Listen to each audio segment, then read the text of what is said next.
The Tipping Point with Mike Tipton is brought to you by Dubby. What is Dubby? Dubby is a clean energy drink that is made to give you focus with no crash, jitters, or angst like those other energy drinks have. They also have no maltodextrin fillers and don't use artificial dyes. Dubby contains vitamins, amino acids, a nootropic, and 150 milligrams of caffeine. Dubby's products are made in the USA in an FDA-inspected facility that strictly adheres to GMP manufacturing guidelines. All of the flavors are unique and custom-made by Dubby, and you'll never taste our taste anywhere else.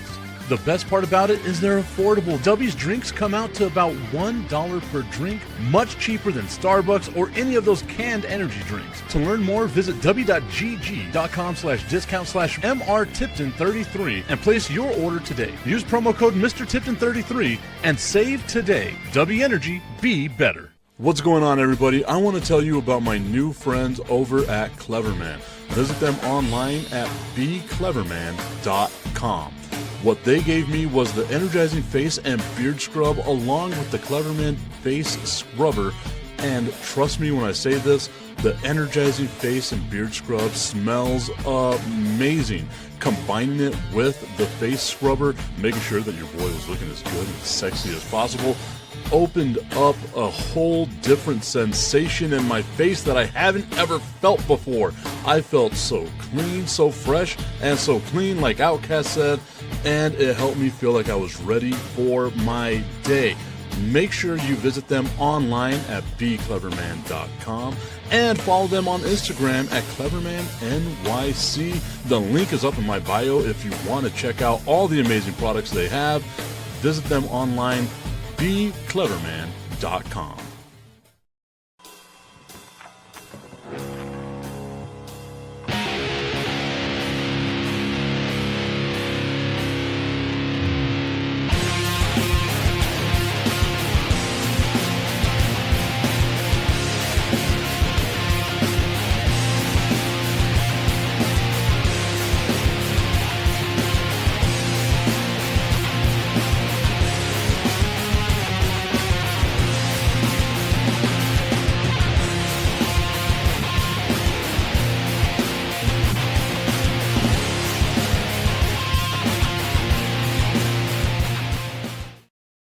What's going on, everybody? It is time for the Tipping Point with Mike Tipton, hanging out with you here on this Tuesday morning.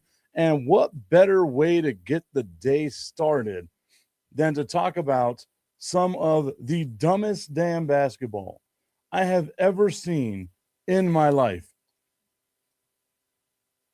I have coached 5- and 6-year-old children that had better clock management in basketball than the San Antonio Spurs had yesterday in Game 4 of the NBA Finals. I don't say this lightheartedly. I don't say this very often about my teams that I support. The San Antonio Spurs deserved to lose that game yesterday, and they deserve to lose the rest of the NBA Finals. You do not have a 29-point lead and then start jacking up 8 straight three-pointers that you missed with running no time off the clock, with doing none of that nonsense. And then to cap the whole damn thing off, the late game situations that they had yesterday were just stupid. Again, it was so stupid. All of it, so stupid. I love basketball. Y'all know I love basketball. But the way that De'Aaron Fox melted down yesterday, I'm going to try to get that video. I could have swore I had sent it to myself, but now I got to see where the hell everything is. Oh, there it is.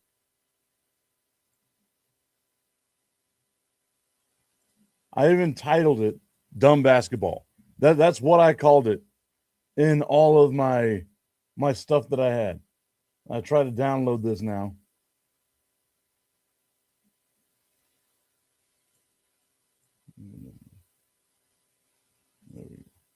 That one. I got another video that I'm going to be getting up in here shortly as well. Because it's just, it's ridiculous. Absolutely ridiculous. the way that the San Antonio Spurs played basketball yesterday. Again, I love basketball. Absolutely love basketball. And I cannot for the life of me understand what the hell. Out in the corner, Brunson gets it back.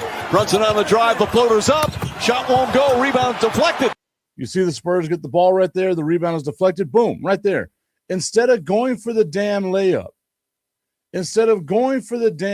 right there, De'Aaron Fox, you have the lead. Look at the score right there. The score is 106-105 San Antonio, 12 seconds left. You have the lead. You want to try to get 2 points, run some time off the clock, make them foul you. Instead, what do? You bail them out. Boom, look at that right there. Bailed them out. You do the good thing right here. You do the smart thing right here. The San Antonio Spurs, you've melted down. You somehow still have the lead right here, even though you gave up 28 points in what has to be the biggest meltdown in NBA playoff history. It doesn't have to be, it is the biggest meltdown in NBA playoff history. You get the steal. Grab the ball. Boom, right there. Run to the opposite corner. Milk some time off the clock. You have the lead. You don't need this layup. You were out of position. It was an awkward-looking layup to begin with. You had no need to go up with that ball. Go into the corner with the ball and make them foul you. Worst case scenario, you miss both free throws. Hey, fuck, that sucks. You make one free throw, now you've got to go and play a little bit of defense. You make both free throws, now the pressure is on them. Instead, nope. We go for a dumbass layup. For Jalen Brunson, allow him to operate. We're going to go over this one now. The reason why I am so damn upset with De'Aaron Fox is because De'Aaron Fox is the veteran on this team. De'Aaron Fox is the guy who's supposed to be there in these late game situations to calm this team down and get them right, get their mind right. I get it. He's a young guy too in the spectrum of time, I guess. But it was just, again, some of the dumbest basketball. So here we go. Right here. Jalen Brunson gets the ball right there at the top of the half court, right there by half court. Victor Wembanyama is on him. De'Aaron Fox, his responsibility is to body up OG Anunoby, who is at the top of the key, or who inbounded the ball. That's De'Aaron Fox's job. Body up OG Anunoby. He goes in for whatever reason De'Aaron Fox does for a double team. If you don't trust that Victor Wembanyama, who you can tell even crouched down is still towering over Jalen Brunson, if you don't trust that Victor Wembanyama is going to contest the shot correctly, then you've got some problems, my dude. He's the best defensive player in the NBA. What more do you need from him? He's the best damn defensive player in the NBA. You move your assignment. Look at OG Anunoby, wide open, right on the baseline. Move it forward. Brunson shoots the shot. Castle's on somebody. Harper's on Shamet.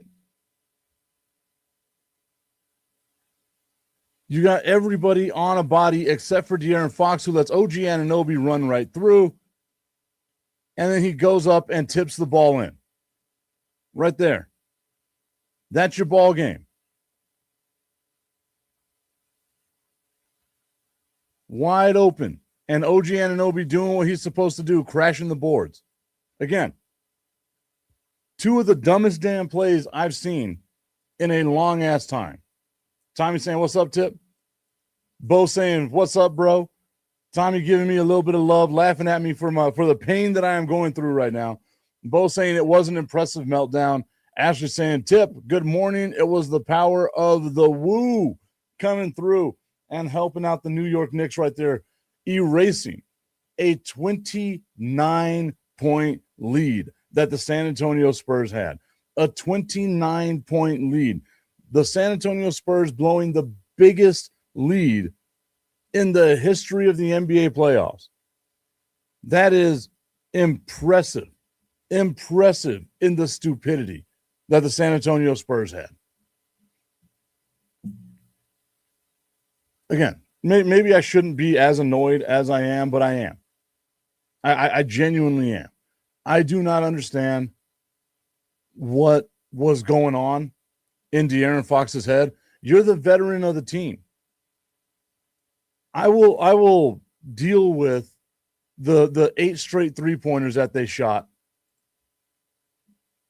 I will deal with the 8 straight three-pointers that they shot when they were up by 25. Not running any time off the clock. Because you came down. You came down to a last-second game. It made the game interesting. I love me interesting basketball. But you did exactly what you needed to do.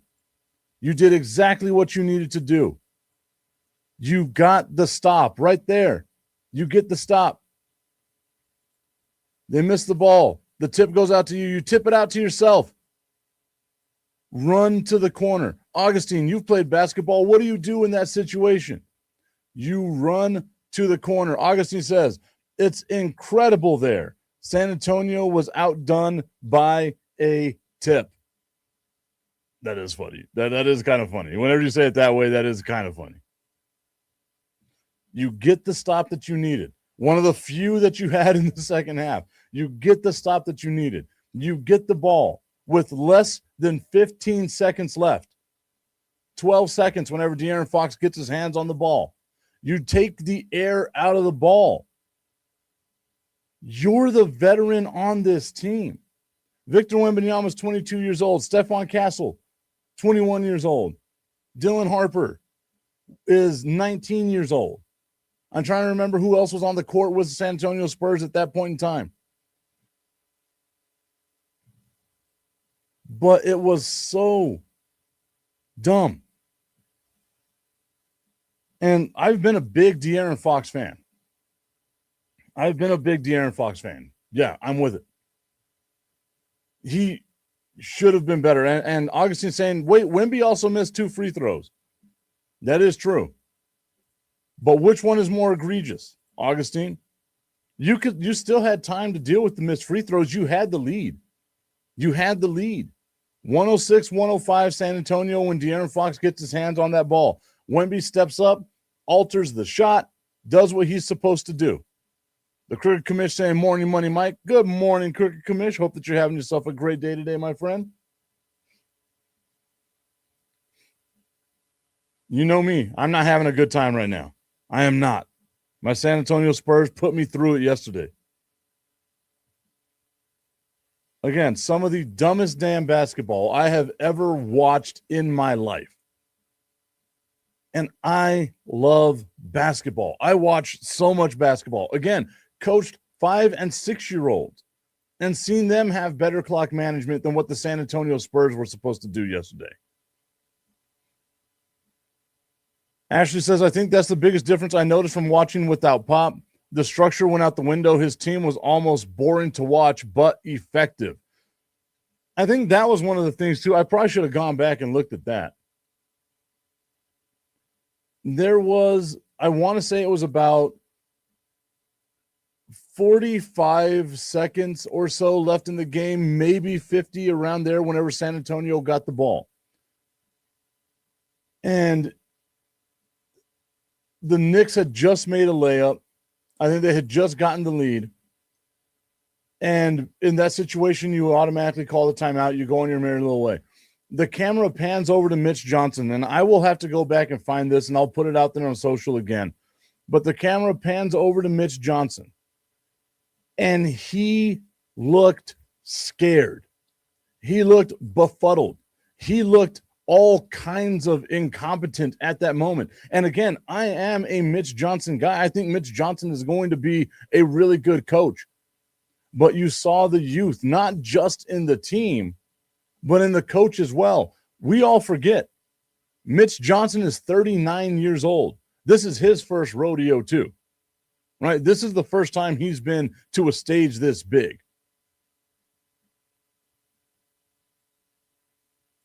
Augustine saying the big thing is the choke job. That was the end of it. But it really was before that. Oh, no, I've mentioned it. Shooting threes with 20 seconds left on the shot clock for whatever reason while you're up by 25. Whenever the Spurs were up by 25, like the lead gets cut from 29 to 25. At that point in time, the Spurs shot 8 straight three-pointers with anywhere between 17 and 20 seconds left on the shot clock. Bad basketball. It was unraveling for them. A veteran team. I said this yesterday, and Dustin was like, oh, that got dark. A veteran team puts a bullet between your eyes in that scenario. They're not shooting threes. They're getting to the paint. They're putting you in foul trouble in the third quarter. They're putting their foot on your throat and making sure that you've got nothing going on for you. That's what a veteran team does. And Augustine, you are right. I do have to give the Knicks credit. I 1,000% give the Knicks credit. But, again, caveat here, but you don't win a game like that. You don't come back from a game like that without the team that's in the lead helping you out. And the Spurs did everything they could. They served that game up on a silver platter to the New York Knicks. Brunson was struggling in the first half. Karl Anthony Towns was absent basically the entire first half as well. Got 5 points in the fourth quarter. All 5 of those points, the only 5 points he scored in the fourth quarter of the NBA Finals. OG Anunoby doing a great job as well. Taking nothing away from the Knicks. Absolutely nothing away from the Knicks. They look like a team of destiny. They really do. But in order to complete a comeback like that, the team that's ahead has to play some of the dumbest fucking basketball you could ever have imagined seeing in your lifetime. Again, lifelong Spurs fan here. I have never seen the San Antonio Spurs look as incompetent as they did yesterday. And I've seen some lean years with the Spurs. I saw the tanking for Timmy, right? I've witnessed the last 7 years without Kawhi Leonard, no Tim Duncan, missing the playoffs, doing all this. I know, I understand that they have overachieved to be in the position that they are in right now. And I think next year is going to be one of those, we need to establish ourselves. We need to get this monkey off our back type of years. So I'm looking forward to next year already. I don't think the series is done. I think San Antonio can win in San Antonio. They have to. But I feel like the series is done in 6. The commission saying, yeah, you looked at the Atlanta Falcons last night. One of the most epic choke jobs of all time. The commission saying, but yeah, they're still crawling, not ready to walk yet. That's the issue with the San Antonio Spurs. Again, they have vastly overachieved. The New York Knicks took their lumps last year. We are watching in real time the San Antonio Spurs take their lumps this year. This is what tests your mettle. Losing like this is what tests your mettle going forward for the San Antonio Spurs. Augustine saying, I told you 6 games. You did. You did. It's also not that far of a stretch to say 6 games.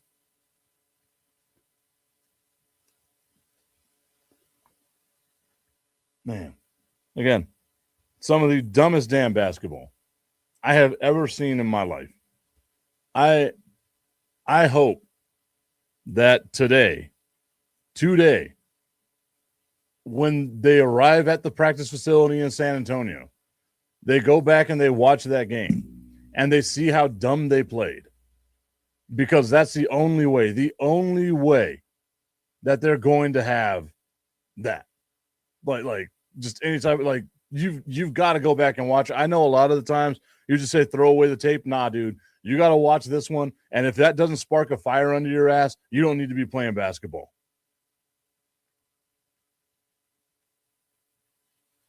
Augustine says, and quit making excuses for having experience. All these guys have been playing basketball since they were 5.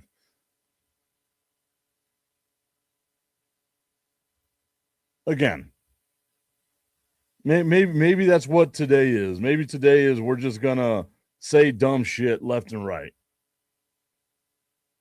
because you've been playing basketball since you were 5 years old prepares you for the moments of the NBA Finals as a 20-year-old, as a 19-year-old. Shit, 14 years ago, you started playing basketball as a small child, and that's going to prepare you for this moment. Tommy's saying, put them away, Knicks. Put them away.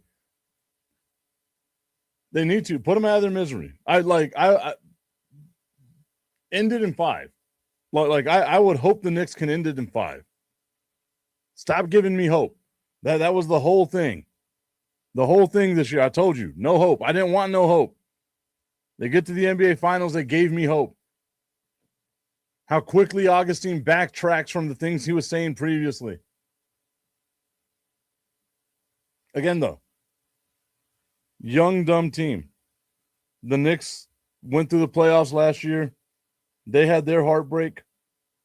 Hopefully they win a champ. And again, I would love to see a championship for the city of New York in basketball. It's been so long since the Knicks have won. And the Knicks, if you haven't been to New York, the Knicks are the heartbeat of the city. It can be the middle of the Yankees baseball season and people are still rocking their Knicks stuff. It can be the Giants in the playoffs and the people are still rocking their Knicks stuff. The Knicks are the heartbeat of that city. So it is cool to see the possibility of the Knicks winning a championship. I just wish it wasn't at the expense of my favorite team. And I was thinking about that too. I was thinking about that, Commish. As the Commish says, at this point, the Knicks better win. They will probably destroy that city worse than if they lose this series. A part of me was like, doesn't one amazing comeback deserve another? Isn't turnabout fair play? Don't get me wrong. I do not think it will happen. I'm putting that caveat out there right now. But how great would it be for the Spurs to pull off the next 3? How great would that be for the Spurs to pull off the next 3 wins? You get a 29-point comeback in one game, and then you get a team coming back from a 3-1 deficit in the NBA Finals to win. That would be awesome. I don't think it's going to happen, but that would be awesome. Also, I didn't know, obviously I'm not a Swiftie, so I don't know these things. I did not know that Taylor Swift was a New York Knicks fan. But I did see a lot of people out there saying, I don't know what it is, people on their damn conspiracy theories. I'm going to wait for my dog to stop barking. Augustine saying, Tip, that's not going to happen. I believe I said that. I think I said it like 3 times that it's not going to happen. I just said, how great would it be if it did happen? Again, turnabout's fair play. I would love it. One comeback deserves another. One comeback deserves another. But Augustine is right. Nobody knew that Taylor Swift was apparently a New York Knicks fan. I had no clue whatsoever. But I did see out there after the Spurs won game 3, all the conspiracy theorists out there saying, oh, the NBA is rigged. They want the San Antonio Spurs to win, which is weird. They want the Spurs to win. And it was the same people that were saying that the NBA is rigged because they wanted the Kansas City Chiefs to win simply because of Taylor Swift being a part of the Kansas City Chiefs fan base.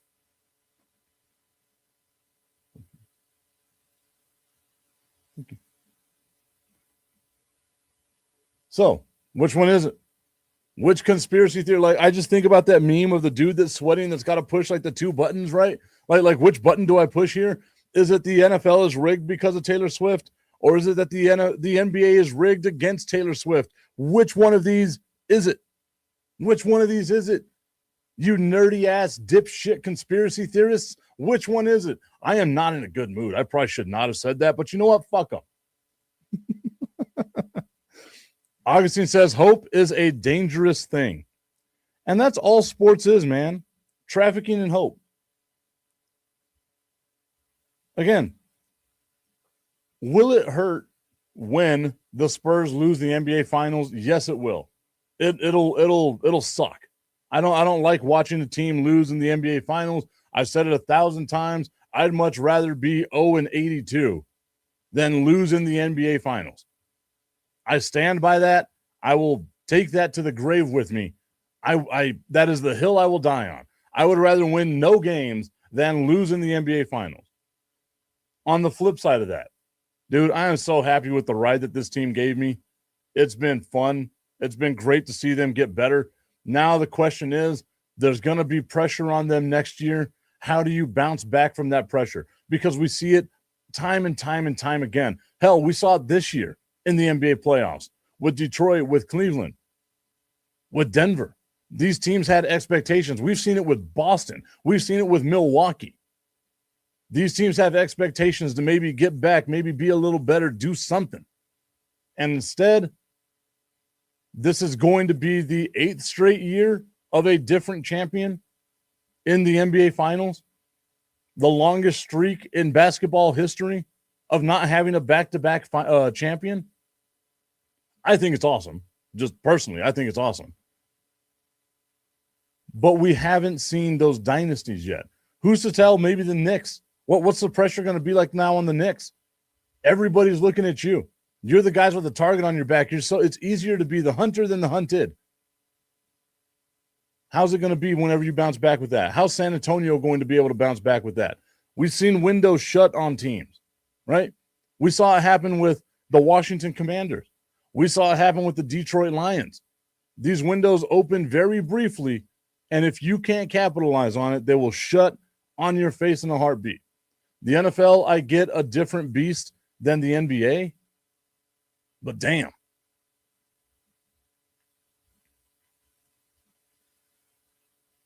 Augustin says, by the way, it was awesome that Donald Trump showed up to a game that his team lost.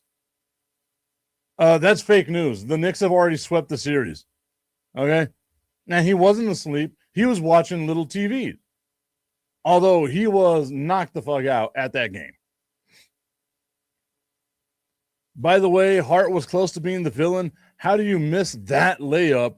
And on the inbounds, Castle had him dead to rights. The pass was awful.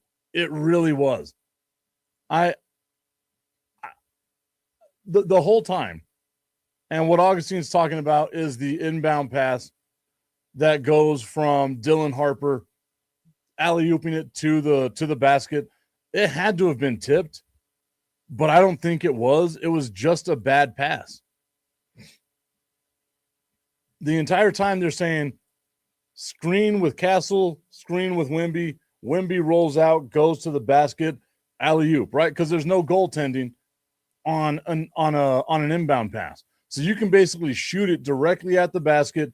Wemby can get it and just guide it in. That's what everyone is guarding for. Instead, they reverse it. Castle sets a screen. Wemby sets a screen. Wemby goes to the top of the key. Castle rolls out to the basket. Had at least, and Augustine, maybe you can help me out with this. There was at least 10 feet of separation between Josh Hart and Stephon Castle. Dylan Harper makes a halfway decent pass over people right into the basket for Stephon Castle. That's a layup that wins the game. But once again, if my aunt had a dick, she'd be my uncle. We can't be living in the world of if. We live in the world of what is, and what is that the San Antonio Spurs had the biggest choke job in the history of the NBA Finals, in the history of the NBA playoffs. That is not something that we as basketball fans have been used to saying over the last 25, 26 years of San Antonio Spurs greatness. But that is the actual fact. I'm fully expecting San Antonio to come out in Game 5 and hopefully slap the Knicks around.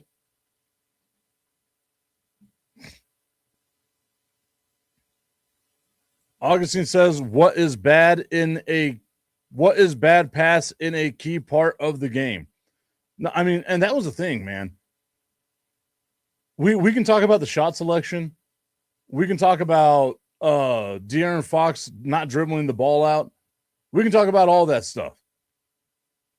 That's just the tip of their problems. I just want to put the tip in. It's time for Just a Tip. That would make me uncomfortable. Promise that it ain't too much, but just enough. Just a tip.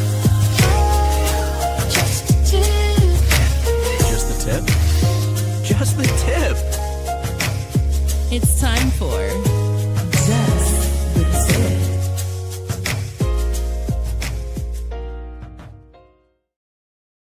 That noise makes me so happy all the time. That sound makes me happy every time I hear it. Just the Tip is brought to you by our friends over at www.myhappynuts.com.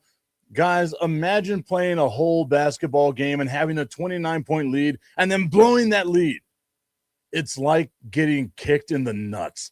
And the only way that you can feel better is by having www.myhappynuts comfort cream on your boys and feeling the best you possibly can. Don't have sad nuts like the San Antonio Spurs right now. You can't spell sad nuts, or you can't spell, I don't know, I was going to say something. We got it.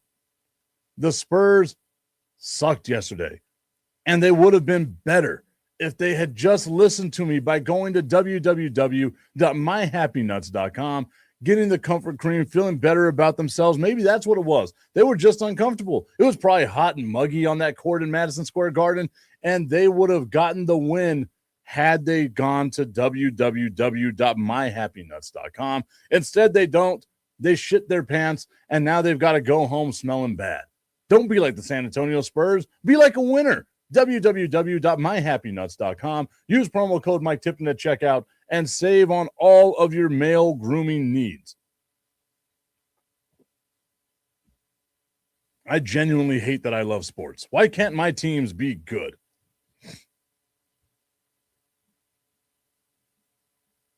It's so bad that San Antonio got outdone by Anunoby's tip.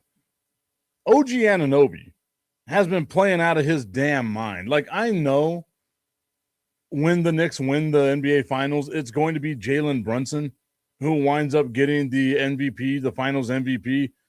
But there really needs to be some consideration for OG Anunoby here. OG Anunoby, over the last couple of games, let me get these stats here. You know me, I love me my stats. OG Anunoby, in yesterday's game, don't even want to look at the Spurs stats. Garbage-ass squad. OG Anunoby yesterday, 33 points, 7 of 9 from 3. 1 assist, 1 turnover, 1 steal, 1 block, 4 boards. So he did a little bit decent there. Jalen Brunson, 36 points, 3 of 7 from deep. 5 boards, 7 assists, 3 turnovers, 3 steals. Had himself a good old time. OG Anunoby really needs to be looked at. A little bit of consideration, right? Just a little bit of consideration for the Finals MVP. On Tuesday, I guess it was Monday. Wow. This week has felt like one long week. On Monday, OG Anunoby had 28 points, 5 boards, 1 assist, 1 steal, 0 turnover, 2 blocks. So he's been doing his part, man. He's really been doing his part. Tommy's still laughing at me. Still laughing at the pain that I was in. That should show you right there how much better of a friend I am than Tommy is. When his team did dumb shit, I sympathized with him. I was like, I can't believe they would do something so dumb. I didn't laugh. I should have laughed. I could have laughed. But instead, Tommy, I was there for you. Like the good friend that I am. But no, I agree. Fucking laugh at them. The Spurs deserve all the hate, all the vitriol, everything. Like I said at the beginning of the show, they deserve to lose the game yesterday. They deserve to lose the rest of the NBA Finals. That was, without a shadow of a doubt, one of the most embarrassing losses for what has been a model franchise over the last 3 decades. Laugh it up. I'm with you on that one. Augustine says, oh, we sympathize, but it's not laughing at you. It's laughing with you. My guy, James Steele, Bob, Jim, and Pat get drunk on the internet. ESPN producer. FaceTimes me last night and was like, dude, we got to take a shot. So we took a shot of Terramana tequila. It was brutal, dude. Watching that entire second half was brutal. Absolutely brutal. So, yes, I had to take a shot. Probably should have done some other things. Where's my meth when I need it?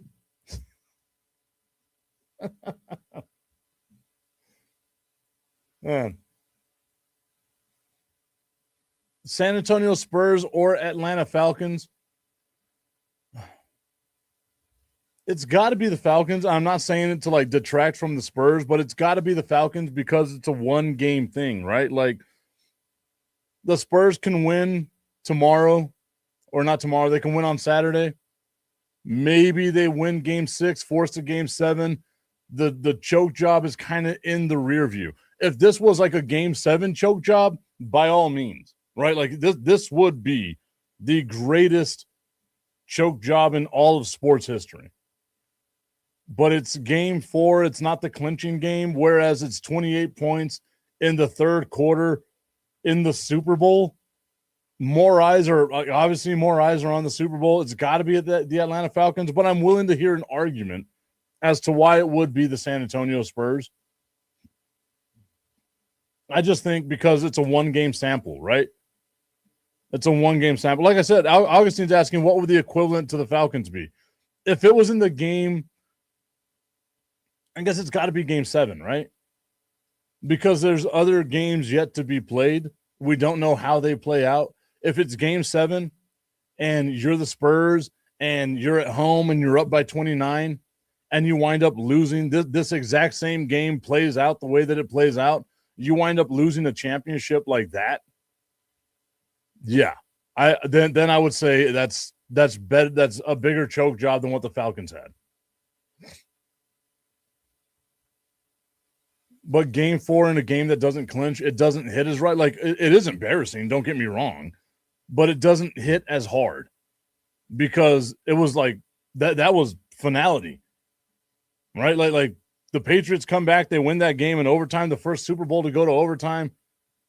The Patriots come back, they win that game. Great catch by Julian Edelman. That was finality. There wasn't another game to be played after that. There's another game on Saturday. Spurs win that one, then there's another game next week.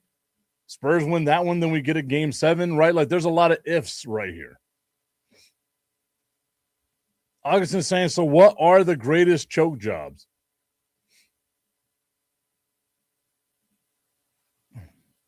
I mean, the Falcons one really, that one's really there. The 18-0 New England Patriots, that's got to be there, right? Like having that undefeated season has got to be there. I want to say, again, maybe the San Antonio Spurs in the 2013 NBA Finals, where Ginobili has 2 free throws and misses. Kawhi Leonard has 2 free throws and misses. The Heat get a shot that's missed. The ball gets tapped out. Ray Allen hits that shot. Game 6 goes to the Miami Heat.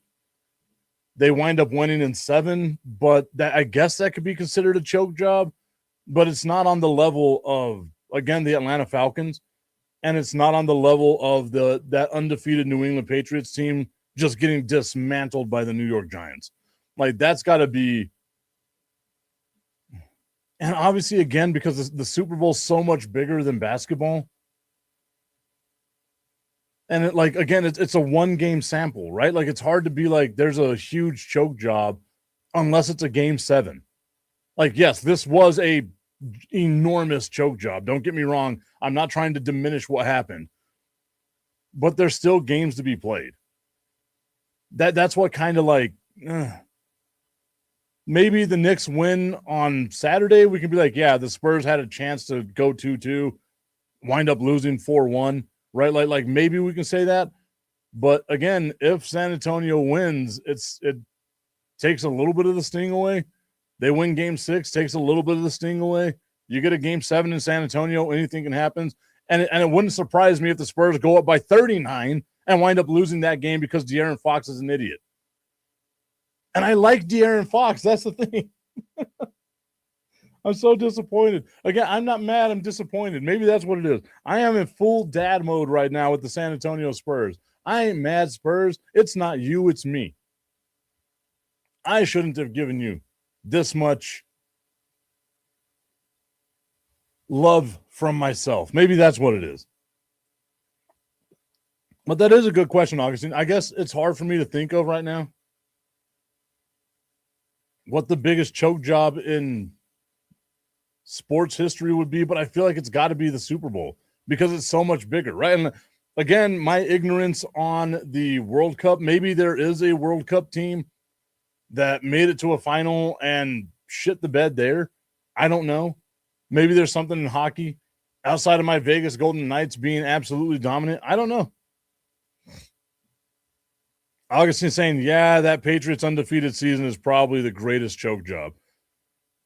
It's got to be like, it is interesting that both of the biggest chokes in Super Bowl history happen to be with the New England Patriots, right? Like the New England Patriots winning and then the New England Patriots just shitting the bed against the Giants. Tommy says the Falcons choke job is the worst choke job of all time in his opinion. It's really hard to say that it's not. Let's see. What does the internet tell us?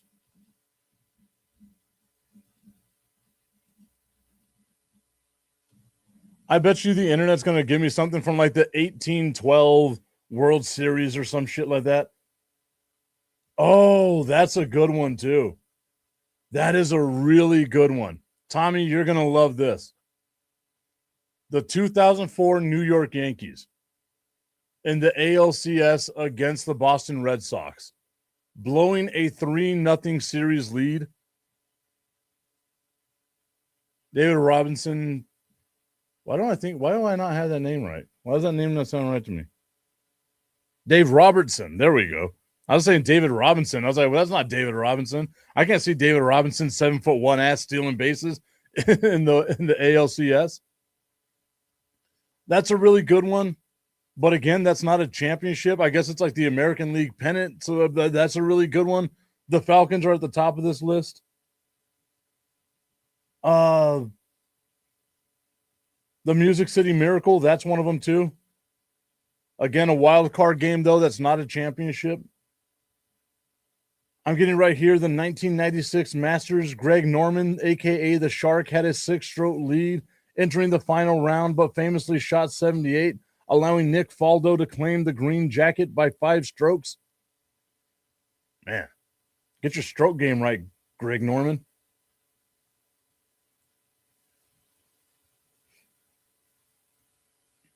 (2011) the Masters, Roy McIlroy, entering the final round, had a 4-shot lead. He shot a final round 80, including a disastrous triple bogey on the 10th hole. Oh, here we go. The 1950 World Cup, heavily favored Brazil, only needed to draw in the final match against Uruguay in front of 170,000 home fans, but lost 2-1 and is still in what is still a devastating national trauma. A devastating national trauma. That is crazy. Oh, this is a recent article on Bleacher Report. It's probably going to give me some sort of virus.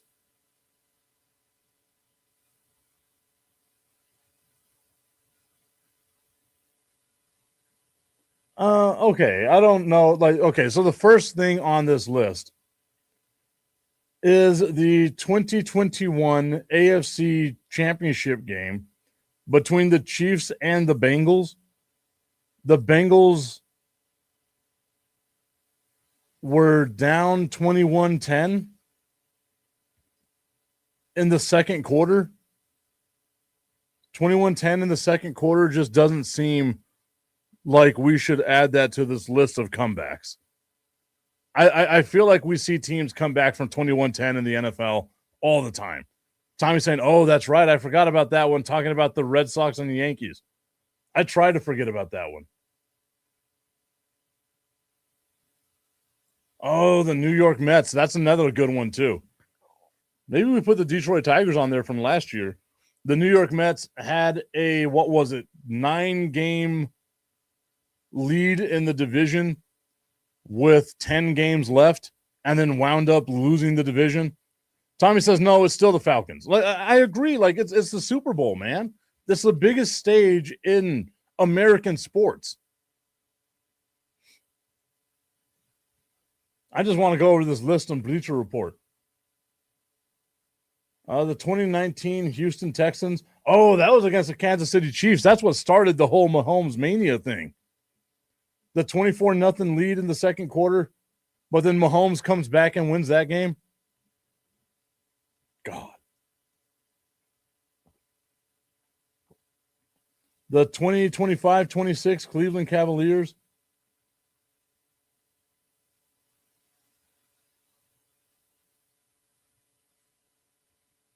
Oh, because the Cavs had a 20-point lead in that game. So I guess we're going to have to add the Spurs on here. Yannick Sinner in the 2026 French Open. Okay, a lot of this is dumb. The Colts, a couple of years ago, they had a 33-0 lead against the Minnesota Vikings and then wound up losing that game. The Duke Blue Devils. Oh, the 2017-2018 Houston Rockets is also there. If you don't remember that, they had a lead in the series. I want to say it was like a 3-2 series lead. It winds up going into a game 7. They dominated game 6 or something like it was just wild. But it was that game where they went 0 for 37 from 3. The Houston Rockets did, to wind up losing to the Golden State Warriors after having like a 3-1 series lead on them. It was something crazy like that. But went 0 for 37 from 3. Again, that's really hard to do, to go 0 for 37 from 3-point land.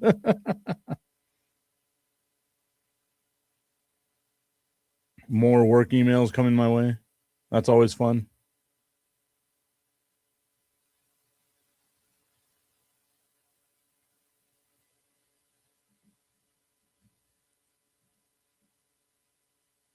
We got to add this. Like, obviously, this came out in May of 2026. This list did. The 2011 Red Sox. What happened here? The Red Sox and Yankees went back and forth in the AL East race through 2011 season. The Red Sox held a narrow 1.5 game edge entering September, but the Yankees had an 8-game cushion in the wild card spot, so the Red Sox looked like a virtual lock to be a part of the playoff picture in some capacity. The collapse, a disastrous 4-13 skid, including a 1-6 record head-to-head with Tampa Bay, left the Boston Red Sox tied with the Rays in the wild card standings entering the final day of the regular season. The Red Sox blew a save against a 93-loss Baltimore Orioles team, while the Rays got a 12th inning walk-off home run from Evan Longoria, leaving the Sox to contemplate their collapse over a long, cold winter. Again, that's not a championship, though. It's just getting into the postseason.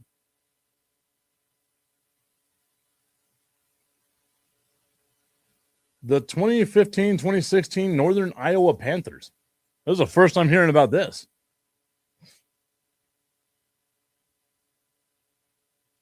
The 2009-2010 Northern Iowa team is one of college basketball's most memorable recent Cinderella stories, as it took down number 1 seed Kansas to advance to the Sweet 16.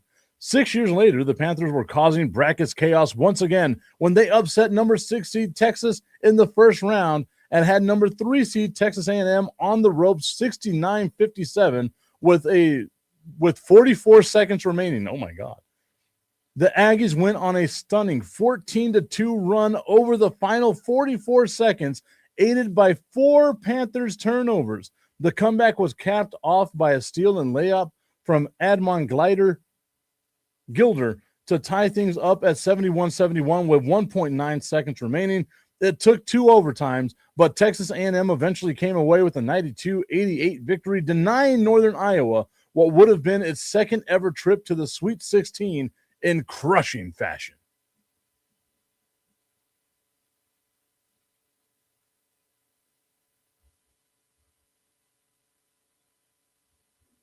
Oh. Oh, okay. Well, it's already there.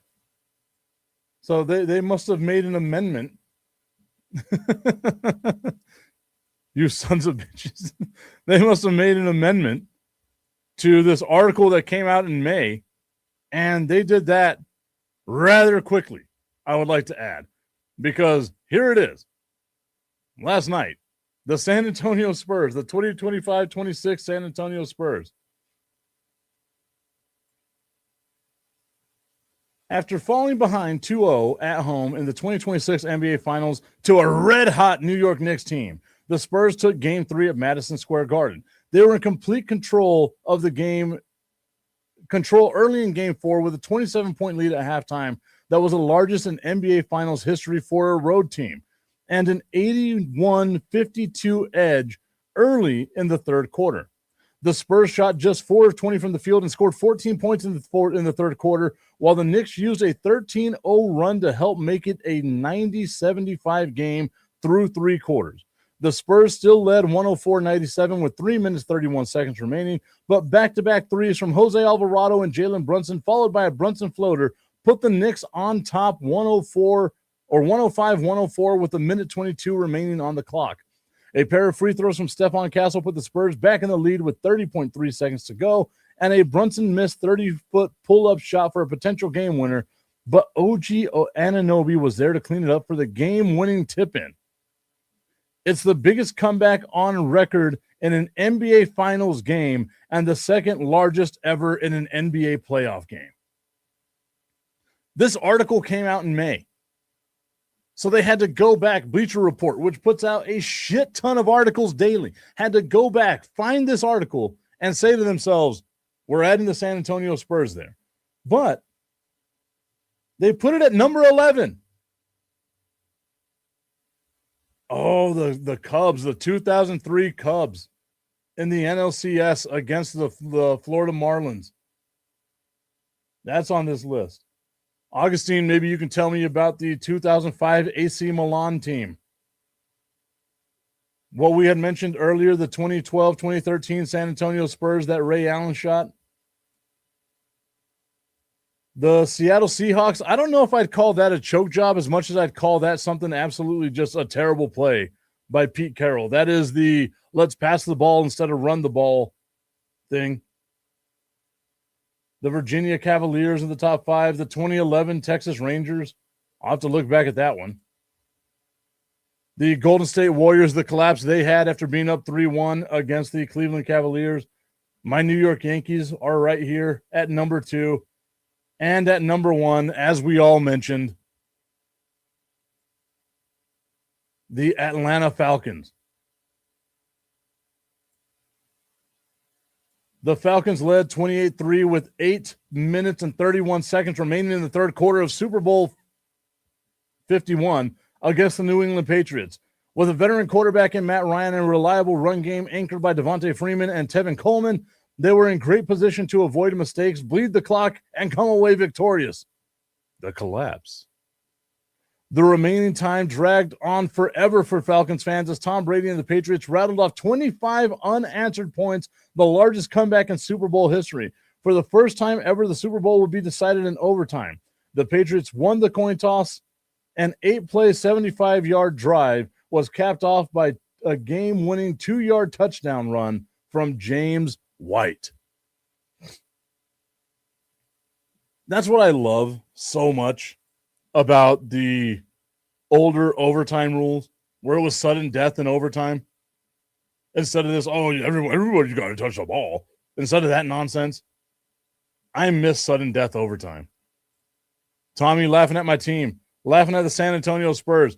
Bleacher Report put this article out. I want to say it was like May 20th or some shit like that.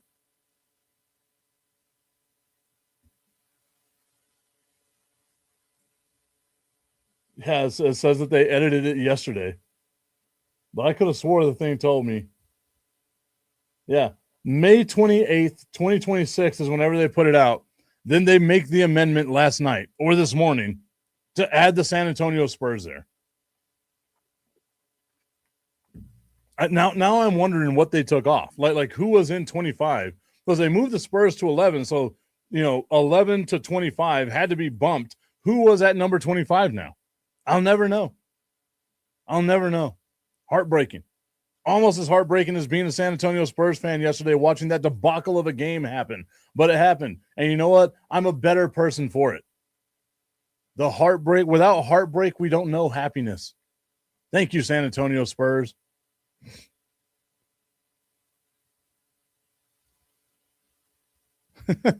Tommy's saying, if you were the only Spurs fan I knew, I'd be rooting for you guys to win. That is true. I do know a lot of annoying-ass Spurs fans. I also know a lot of annoying Cowboys fans, Yankees fans, Golden Knights fans. Maybe it's me. You know who's not annoying?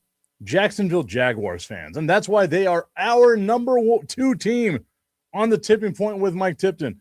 The Jacksonville Jaguars. We know what to expect from them. And it's just a conveyor belt of disappointment. Thank you, Jacksonville Jaguars. I love you guys, and you guys love me back. You never disappoint me because I just expect perpetual disappointment from you.